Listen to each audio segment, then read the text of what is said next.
And for various and other reasons, we rolled on into 2024 with the highest ever fatal levels of domestic violence. I do see a link between those two things.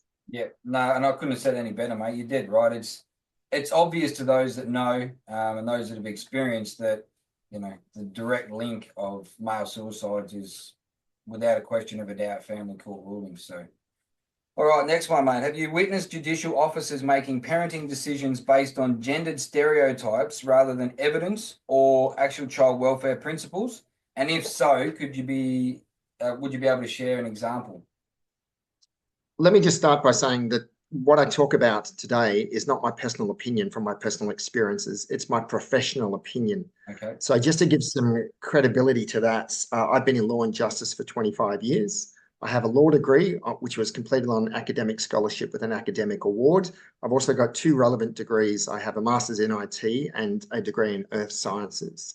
I was lucky enough to go on to work for a first-tier law firm when I graduated after law school, and I've worked for 2 other first-tier law firms.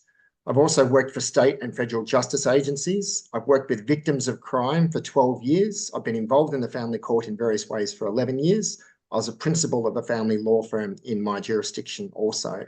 So the opinion I'm giving is my professional opinion. So it is my professional opinion that after 11 years in the jurisdiction operates to serve the interests of the mother only. So even in history, there was this concept of the best interests of the child that is now conflated with simply the best interests of the mother as the mother expresses it. The asymmetry in the family court and the associated criminal jurisdictions is profound. A recent case comes to mind. So we had a father who was a professional, successful, no criminal history. His relationship was breaking down. His partner had serious mental health issues. In part of the breaking down of the relationship, she assaulted him with a piece of wood and gave him a brain injury. She hit him over the head with a piece of wood and he ended up in an induced coma for 5 days. So we're talking about a serious domestic criminal assault. She was initially charged with that when he was in hospital, but in order to respond to that, she made 4 allegations of him having assaulted her, historical allegations. So when he came out of hospital, on the very next day when he was at home, he was charged with those 4 historical allegations of serious assault.